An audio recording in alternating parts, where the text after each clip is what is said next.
And here I just said you won't see my face again. But it is with great pleasure that I now introduce today's keynote speaker, Professor Tracey Bunda, who I affectionately call T. I had the pleasure of meeting T at the Western Australian AARE annual conference.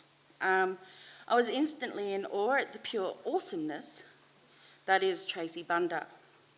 Instantly, I was taken under her wings and appreciated that Tracey became a critical friend in my PhD. Further to that, prior to moving to the University of Melbourne, I had the privilege of working with Tracey for just over 2 years. I miss hearing the call down the hallway, "Barb, help! How do you do this on study desk?" Tracey now has also moved to the University of Queensland, where the Aboriginal and Torres Strait Islander Centre and their students are blessed with having a true advocate for them and their experiences.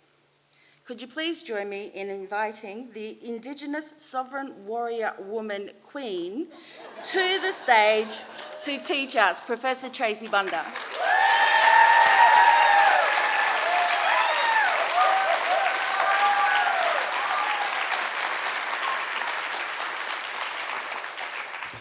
Thank you. You fellas make me shame. All right. Before I start, I do want to acknowledge the lands of the Turrbal and Jagera people, but I want to go into that a little bit more.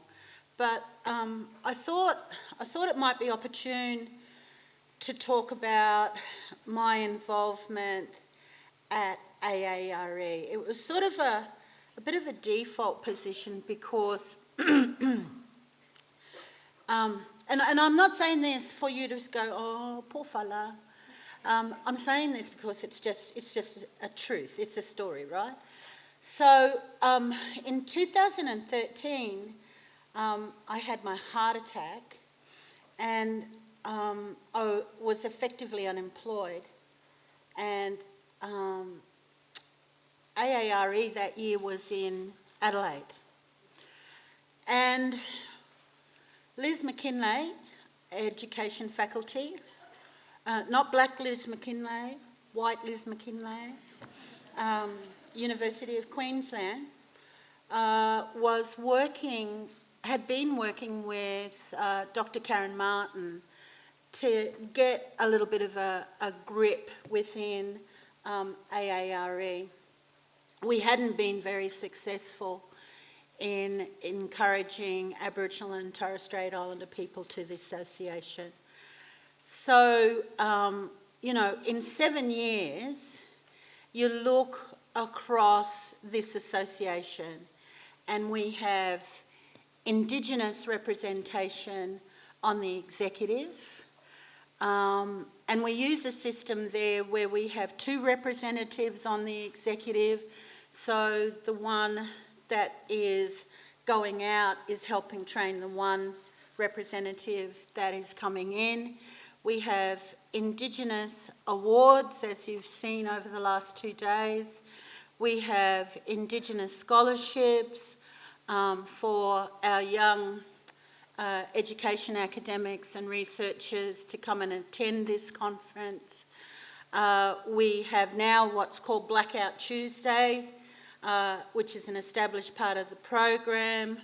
We've had fabulous keynote speakers such as now, QUT, Peter, what's Peter's last name?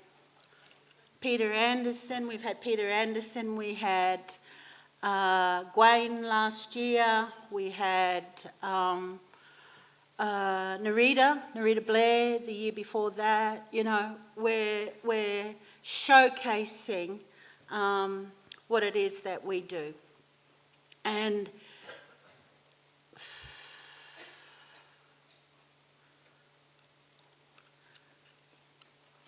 I'm really proud to have been part of that.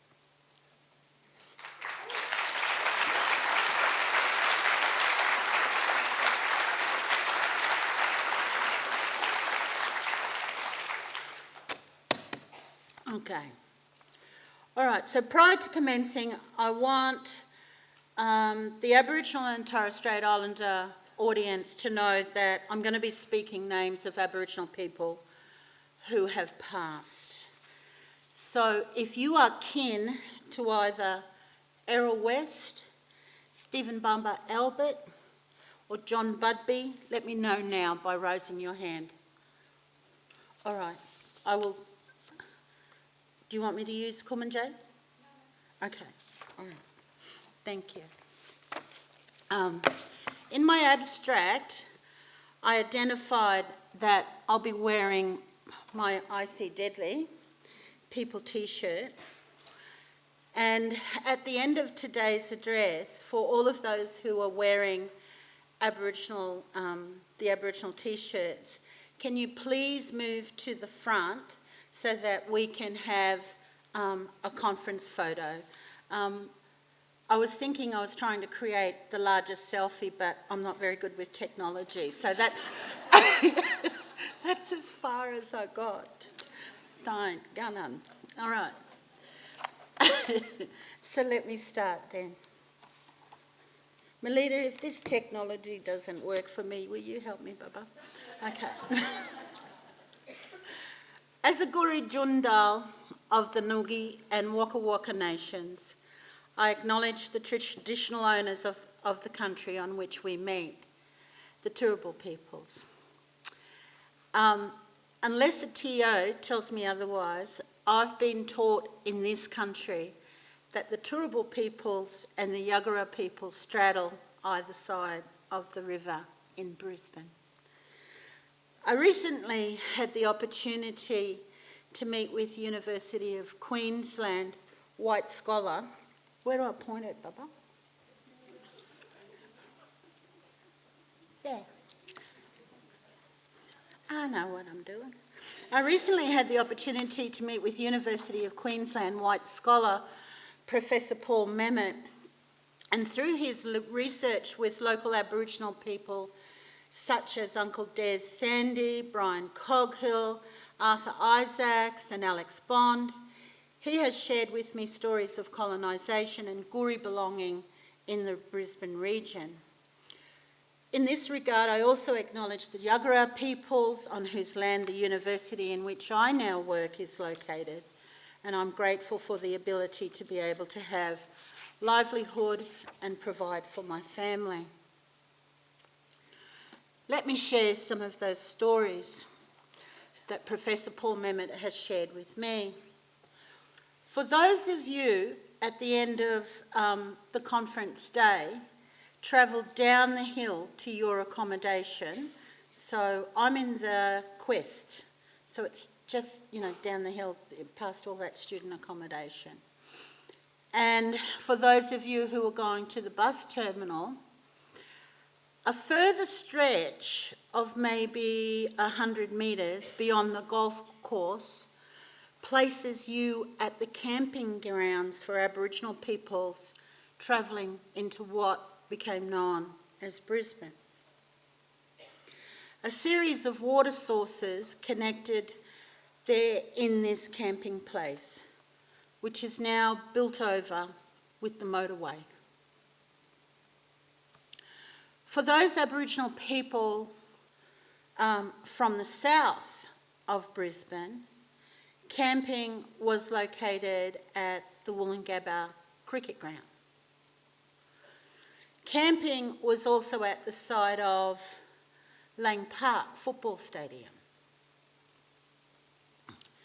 People gathered here to attend the Pullen Pullen grounds, located where Roma Street railway station is now situated.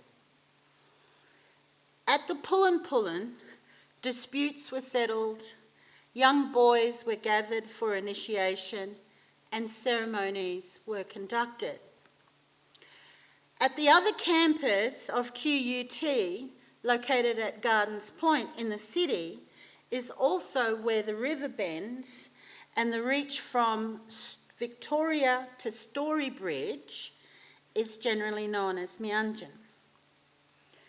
Ray Kirchhoff's work on Aboriginal Brisbane, and I've got his book up there reminds me that the Aboriginal suffix, language suffix of ba, B-A or B-A-H, ba, means place.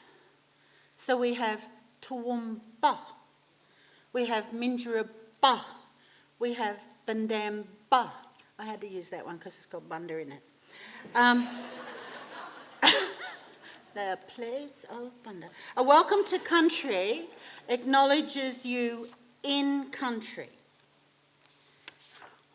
and is an opportunity to learn of country and to learn of your own location in that country.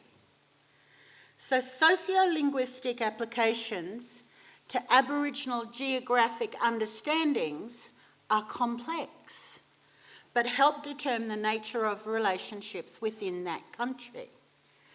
And I shall return to this at the conclusion of my address.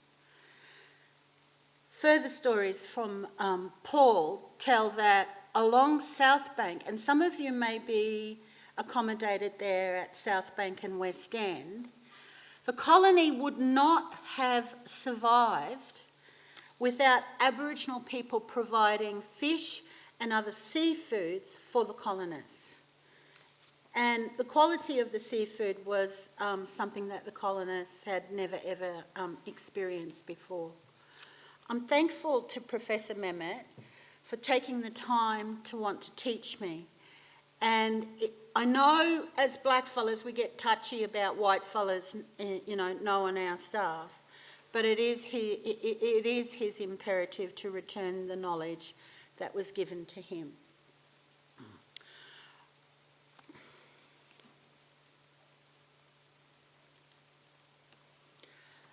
I also wish to acknowledge the presence of my great-nephew in the audience. Perhaps a rare moment where our family tradition for valuing education materialises in us two being together at this conference. A moment perhaps where the experiences of this week, where the people you meet and the knowledge you learn will help shape you beyond being a descendant of mine to an education ancestor of the future. I see some of him in my father. Go well, my son, go well.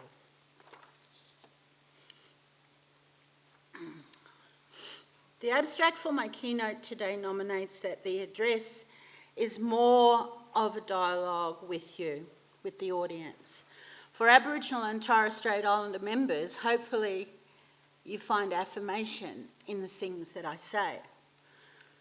I do this address knowing that it is highly likely that I will no longer be in the Academy the next time AARE is held in Colony Brisbane.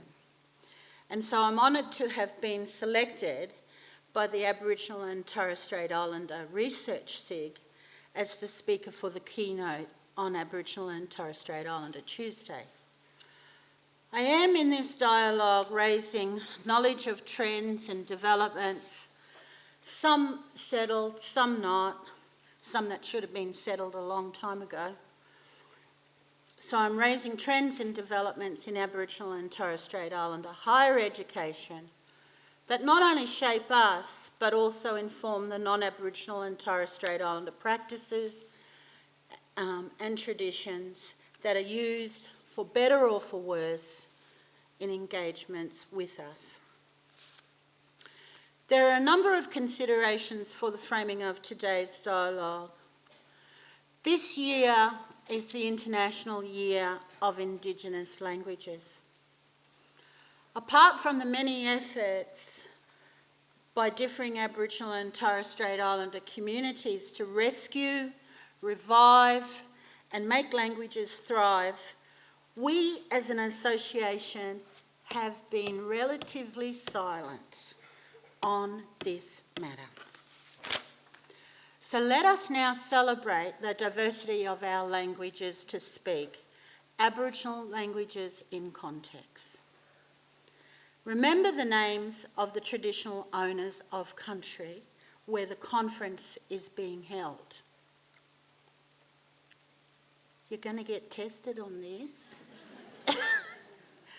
Remember the Aboriginal words I give myself as an Aboriginal person. Remember the Aboriginal word that I use to name myself as a woman. Remember the name of the stretch of the Brisbane River from Swan Dreaming, where you will find the Gardens Point campus of QUT. Bring these Aboriginal language words into your lexicon. Let us make this the minimum yet collective practice of knowing whose country we are on, irregardless of where the association will conference, and over time you will come to know the various peoples associated with countries.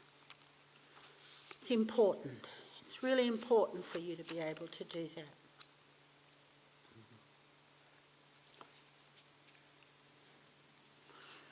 The second framing for today's address takes up the National Aboriginal and Torres Strait Islander Week theme of voice, treaty and truth. Three key elements of the Uluru Statement from the heart. The statement has specifically sequenced a set of reforms. First, a First Nation voice to Parliament, enshrined in the Constitution.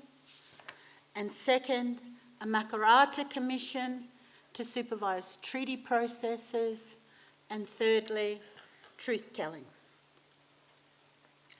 Makarrata is a Yolngu word from Arnhem Land. The Yolngu concept of Makarrata captures the idea of two parties coming together after a struggle, healing the divisions of the part. It is about acknowledging that something has been done wrong and it seeks to make things right. Our sovereignty, as Deb acknowledged in her welcome address, has never been ceded, and it coexists with the sovereignty of the Crown and should never be extinguished. Critically, treaties are inseparable from truth. The truth of our shared histories leads us to reconciliation and healing together for a better future. I take up the notion of truth-speaking and sovereignty later in the address. My second marker for today's address is that, as an older Aboriginal woman, I'm not as old as Lynn Riley though, just teasing Lynn, is that I'm located within the Academy as a senior manager. I lay out this marker in the dialogue about higher education for the next generation Aboriginal and Torres Strait Islander academic in the audience. As you move through the levels, either by promotion or appointment, seniority within the system in which we currently work will want to position you for management. It is a location within the university that brings with it enormous responsibilities and enormous learnings, and at times makes me yearn for the scholarly shadow that follows me from meeting to meeting across the university and reminds me of the possibilities that lay unattended. This managerial location has denied me the ability to theoretically wrap today's dialogue to the extent that I would be satisfied. Having said this, though, I have taken a critical theoretical approach to this address. The other framing consideration for today's dialogue is to ask whether or not what we do in this space, the business of our professional association with Aboriginal and Torres Strait Islander peoples, is solid or what? And here I'm leaning into the Aboriginal English vernacular of Guri speak of southeast Queensland. I suspect that it's Guri speak of older rather than younger generations of Guris. Solid, through a lean definition, means good, having goodness. Solid, I recognise, sits parallel to deadly in our language. And many of you, as white members of the audience, and particularly those who believe themselves as having authentic relationships with Aboriginal and Torres Strait Islander peoples, will be familiar with hearing the word deadly spoken in context. I have throughout the years spoken with many Aboriginal peoples to engage whether solid and deadly can be differentiated. Just trying to build up a theory. Is that which is named solid also deadly? Or are the conditions of deadly only deadly? And other conditions apply for being solid? These have been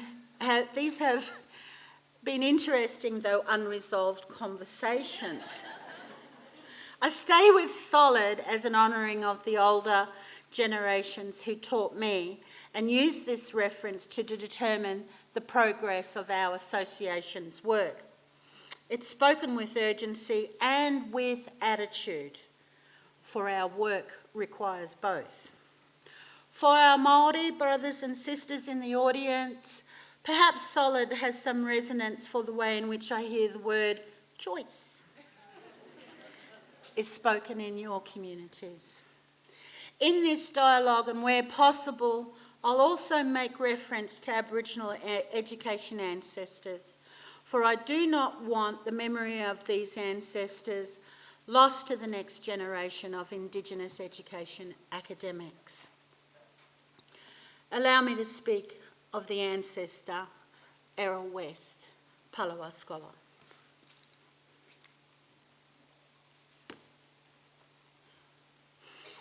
For next generation Aboriginal and Torres Strait Islander education academics who have not been introduced to his work, Errol's 2000 thesis, an alternative to existing Australian research and teaching models, the Jumpanaka teaching and research paradigm, an Australian Aboriginal model, provides us as Aboriginal and Torres Strait Islander peoples and white peoples with wisdoms and conceptualisations that remain relevant 20 years later. He offered the following: first knowledge is that knowledge that is person constructing. It is the core knowledge of the continuum of human societies, the credible and the mystical discourse between two living, holistic tissues, that of the person and that of the land.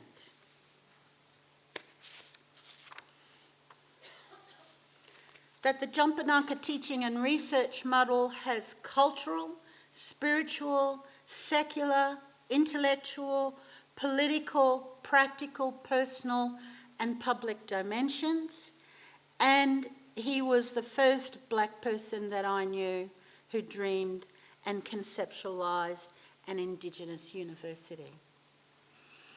I raise his memory because as an association we have discussed the need to provide our scholarships and awards with Indigenous names, and his was one of the first considered, though this does not mean to be the only one. We have a responsibility as Aboriginal and Torres Strait Islander peoples to remember those who carved the space before us. John Budby, Stephen Bumba Albert, Penny Tripkini, Wendy Brady, Wendy Brabin, Nerita Blair. Such acts of naming not only, and I'm sure the mob here, you will have other names. Such acts of naming not only assist in the remembering of our scholars, but also elevates the awareness of this association within the Aboriginal and Torres Strait Islander community and Aboriginal scholarly community, and more broadly our communities. And here I address the executive of AARE. We are not solid yet on this matter, and we need to be. I want to talk about some of the realities that I understand about Aboriginal and Torres Strait Islander education academics. So in this regard, I'm sort of bringing some of the private conversations that we have into the public arena. These are matters that I raised at the International Curriculum Association conference in December last year, and I wish to raise again. It is a matter for the attention of all members. However, I see particular responsibility for school faculty leadership. The numbers of Aboriginal and Torres Strait Islander education academics are reducing. At best, possibly stagnant. This reduction in numbers is situated against the Universities Australia Indigenous Strategy, to which all universities have been signatories, with an expectation to commit to these workforce strategies. Additionally, in the background, we have the expectation that all registrable teachers are cognizant with ATSL standards 1.4 and 2.4, which determines teachers have competencies in teaching Aboriginal and Torres Strait Islander students and our histories, cultures and societies. All issues speak into each other and become easily tangled quite quickly. Allow me to anecdotally tease out the various parts, and perhaps in doing so lay out the groundwork for hard conversations that need to be had. Universities will have a workforce strategy. In the previous and current university in which I am situated and where I have membership to the Committee of the Workforce Strategy, the Aboriginal and Torres Strait Islander staff are predominantly professional staff. The numbers of Aboriginal and Torres Strait Islander academics remains low in comparison. Schools, faculties, universities, depends on who wants to hold this responsibility, holding the budget, are slow to prioritise and employ, and when they do so, appointments are usually limited to small numbers in the faculty, 1 or 2 Indigenous academic staff. The effect is that communities of Aboriginal and Torres Strait Islander academics are virtually non-existent at school faculty level. Yet there are expectations that those 1 or 2 Aboriginal and Torres Strait Islander academics undertake not only their job, but to educate members of the school and faculty about Indigenous matters. And this remains high. This double workload exists in a shroud of invisibility, yet the tax of being a black academic is expected to be paid daily. The Aboriginal and Torres Strait Islander education trained academic workforce mirrors this situation. As Melita said before, AARE's 2017-2018, I forget what AARE stands for. Indigenous Leaders in Initial Teacher Education, identified a workforce of less than 20. In Queensland this year, 3 Indigenous academics resigned, with 1 to resurface to another university in another state. However, the other 2 have left the sector. It is known to me that 2 of those 3 academics were responsible for teaching the compulsory course in Aboriginal and Torres Strait Islander education at 2 different universities.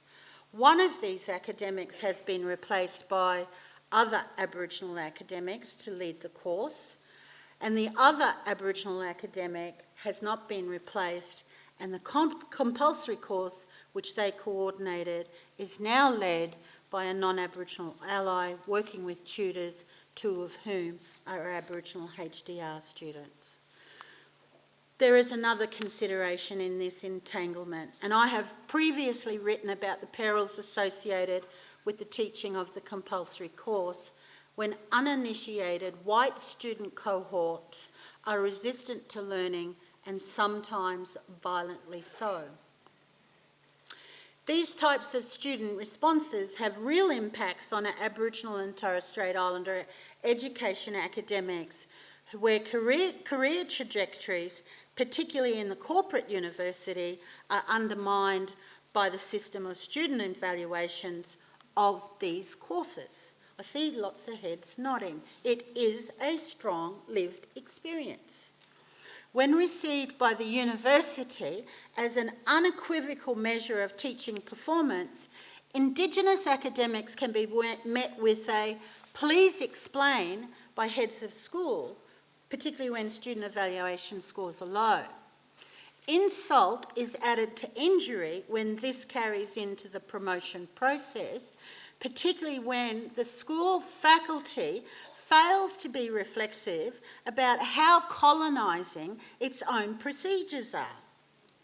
The small numbers of Indigenous education academics are exacerbated by the fact that not all of us trained in the discipline are teaching at the coalface, which then makes us a rare resource. How rare is this resource? Well, we have not been watching the pipeline, and I'm worried that it is drying up. The potential to be solid here is threatened. Without honest conversation together that strategises career futures for our next generations into the discipline of education, and without clear negotiations of career pathways for existing Indigenous education academics, our discipline as a valid professional path risks senses of relevancy for our Aboriginal and Torres Strait Islander communities.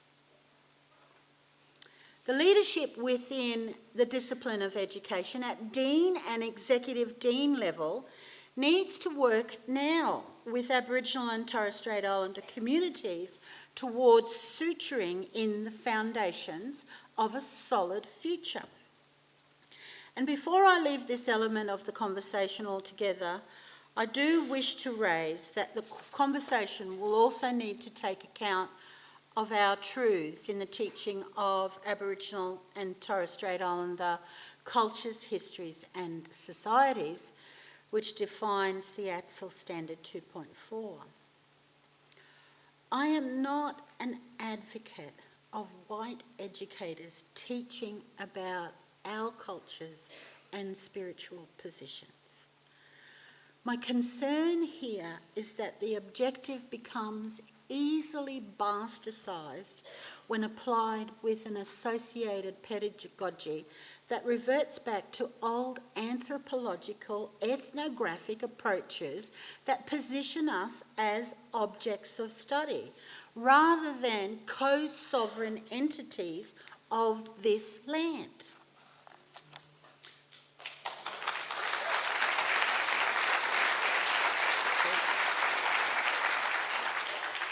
Non-Indigenous peoples are not knowledge holders of our Indigenous knowledges. We are. It takes us a lived life to learn our cultures, and the teaching of our shared histories requires truth-telling and epistemological movement beyond sanitised versions. For example, in recognising that Aboriginal and Torres Strait Islander sovereignty has not been ceded, then it is my responsibility to follow Hananike Trask's lead, Hawaiian scholar, when she speaks of colony Hawaii. Then I need to speak of colony Australia, colony Brisbane. How is this explicit naming received in schools and communities that are conservative, that have not come to terms with the underlying truth of sovereignty never being ceded, that the white nation is actually built on our stolen lands?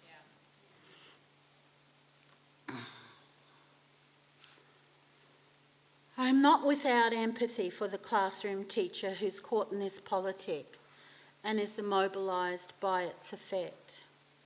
As I've written it previously, the fear to act centres white fragilities rather than black capabilities in the classroom. This also needs to be a part of the hard conversation. So allow me to revisit these issues with questions. Where are the Aboriginal and Torres Strait Islander education academics, and how do we nurture these academics into being? What constitutes a healthy career pathway for Aboriginal and Torres Strait Islander education academics? How can the perils be reduced when Indigenous education academics are tasked with teaching the compulsory course to comply with AXL standards? What are the best practices for ensuring our knowledges inform courses inclusive of the compulsory course in initial teacher education, particularly in the absence of Aboriginal and Torres Strait Islander education academics? How do we provide epistemological courage for the initial teacher educator to teach Aboriginal and Torres Strait Islander histories and societies and cultures in the classroom? The honesty of this conversation makes movement towards being solid. Nottingerry colleague Darryl Rigney poses the question, what is the best use of an Aboriginal and Torres Strait Islander academic? It's a question that's allowed me to dream of possibilities over the years. I therefore propose that the best use of an Aboriginal and Torres Strait Islander academic, particularly one who has achieved doctoral qualification, is not found in the arduousness of teaching compulsory undergraduate and other courses within initial teacher education. My dream, or perhaps I'm leaning into Anderson's concept of wishful thinking, that after a suitable period of apprenticeship, concomitant with positions that build leadership capacity, the best use of an Indigenous academic is found in bringing bear to the resources of the university to engage in research that benefits our communities for the countries to which we belong. Moreover, when we recognise the Aboriginal and Torres Strait Islander academic workforce is small and rare, and there remains much unfinished business within our countries, an Aboriginal and Torres Strait Islander academic does have a role to play in contributing to the uplift and strengthening of our countries through the direct use of our skills and expertise. The benefits of this strategy are multiple. We, as Aboriginal people, regenerate through by being with our countries. The university is not always a safe place, as the two NTEU reports, I'm not a racist and I'm still not a racist, have identified. Through the strategy, I also propose we build the knowledge of our traditions, practices and understanding of the issues that beset our communities, our countries in a globalised context. We become the conduit between countries, communities and universities. Our agendas are determined by country and community rather than the plethora of good ideas that are posed to us but have little currency in the reality of the day-to-day for our countries, and ultimately benefit those who have little identification with our countries and our communities.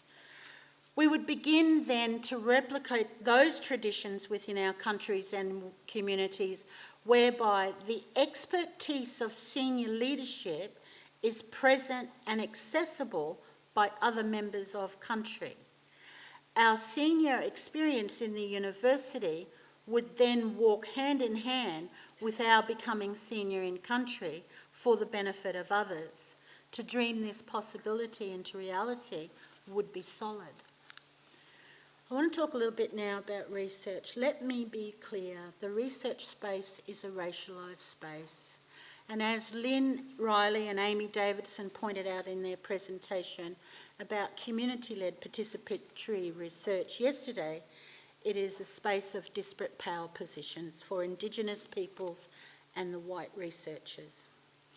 I do want to bring to the attention of the association the not so solid practices into which we are drawn. Funding bodies and associated criteria on the whole do not align with the research needs of country and community. Yet within the academy there is this culture to meet there is this compulsion to meet a researching standard. And we now move into that part of the academic calendar where the university calls for proposals for ARC.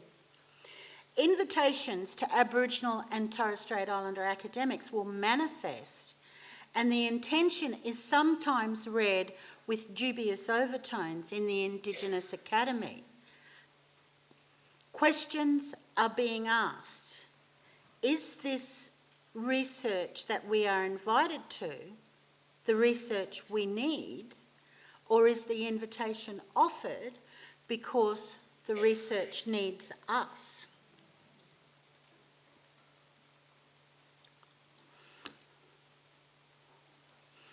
This approach is definitely not solid, particularly when we take account of the Australian Institute of Aboriginal and Torres Strait Islander Studies Guidelines for Ethical Research, which determines that Aboriginal and Torres Strait Islander research needs to be Aboriginal-led. However, where invitations to engage in research build our capacity while addressing the research needs of country and community, then there is an encounter with deeper honesty.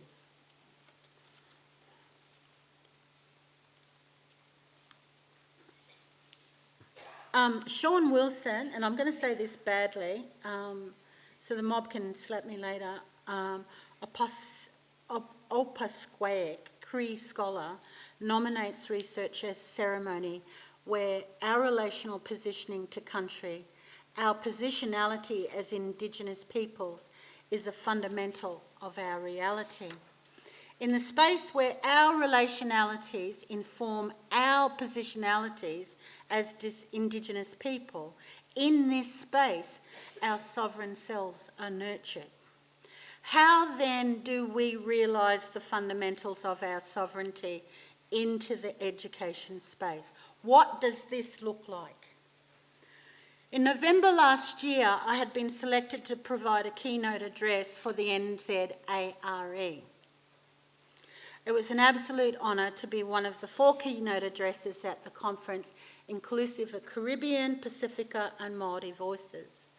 On the final day of the conference, I had the pleasure of seeing sovereignty in education embodied by at least 6 Māori and Pacifica senior students of a South Auckland high school.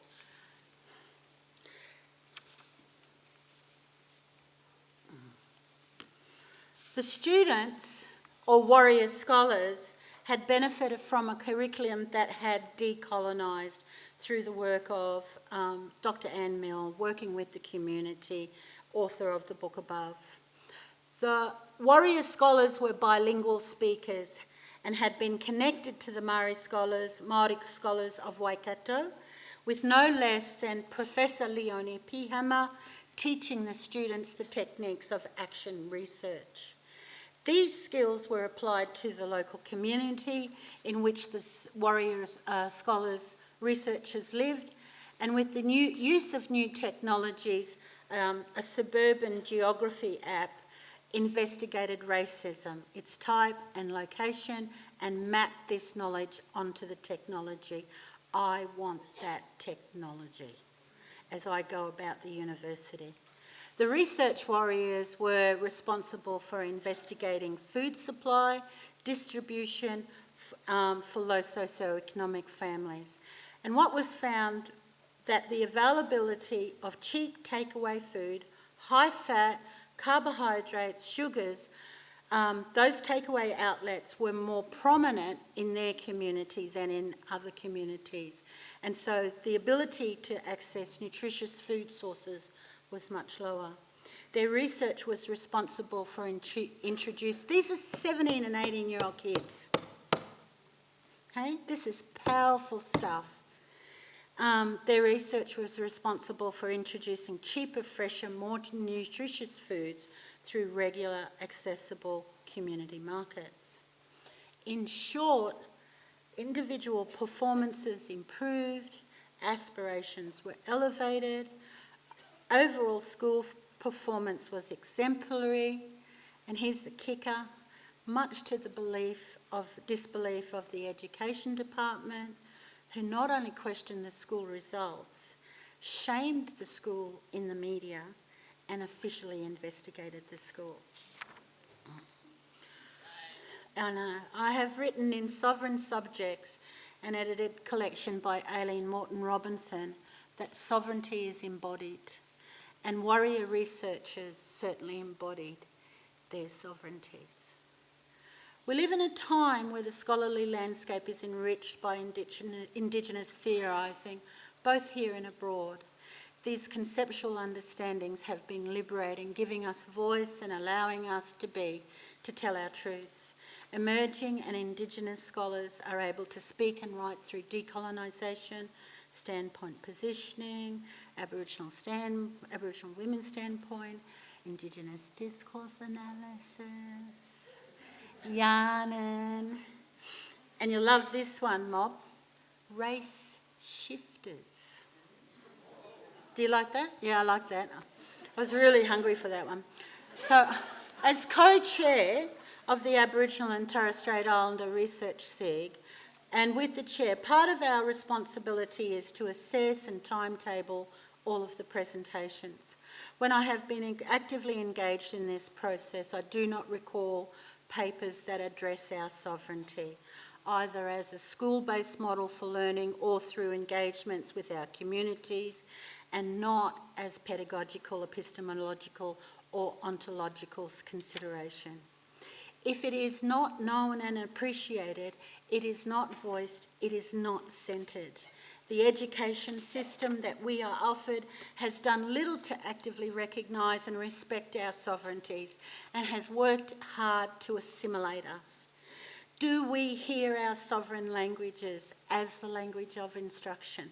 Do we learn of our warriors and heroes? Are our Indigenous sovereignties to remain as that which cannot be named, the unspoken? How do we bring to the fore the sovereign Indigenous body and intellect at all levels of education, ensuring that this has generational sustainability? If I return to Brother Errol's words, first knowledges is person constructing. It is not only person constructing for us, but it is person constructing for non-Aboriginal and Torres Strait Islander peoples as well. And can I draw your attention to the excellent text which I've cruddily reproduced in this PowerPoint, the excellent 2014 text, Indigenous Sovereignty and the Being of the Occupier, Manifesto for a White Australian Philosophy of Origins by Tula and George Nikolakopoulos, who write, "Our continued exposure to Indigenous peoples' defiance against their dispossession confirms our loss of living memory in the ontological sense. White Australians are entirely dependent upon Indigenous peoples for some semblance of an association with living memory, for a kind of memory that combines vision with the presence of ontological integrity. Reflecting upon our past then does not just call for recognition that historical injustices warrant remedies, whether symbolic or calling for the return of lands, compensation for losses and other forms of redistribution of wealth. In the circumstances, it requires an unconditional surrender to the sovereign Indigenous being as a precondition of everything else, including the possibility of our own emergence as sovereign beings. In order for white Australians to realise our potential to emerge as sovereign subjects, we must redress the self-inflicted compromised nature of our property-owning subjectivity by reinstituting our white gathering we at the ontological level. Simply put, the white nation, to realise its own sovereignty, to engage in person construction through our ontological senses of being needs to answer the two questions that remain. Who are you and where did you come from? These are the first research questions of this land, and the ability to answer these questions depends on the strength and depth of relationalities built with us as First Nations. The quality of your response as non-Indigenous peoples allows us to determine positionality with you. We then know how to place you, in which camp you will reside on Aboriginal lands. Let us then, as an association, check our scorecard to see how solid we are. Indigenous naming of relevant scholarship and awards. Strong possibility of becoming solid. Proactive development of Indigenous education academic numbers. Not solid. Strengthening Indigenous education academic pathways. Now informed, has the potential of being solid.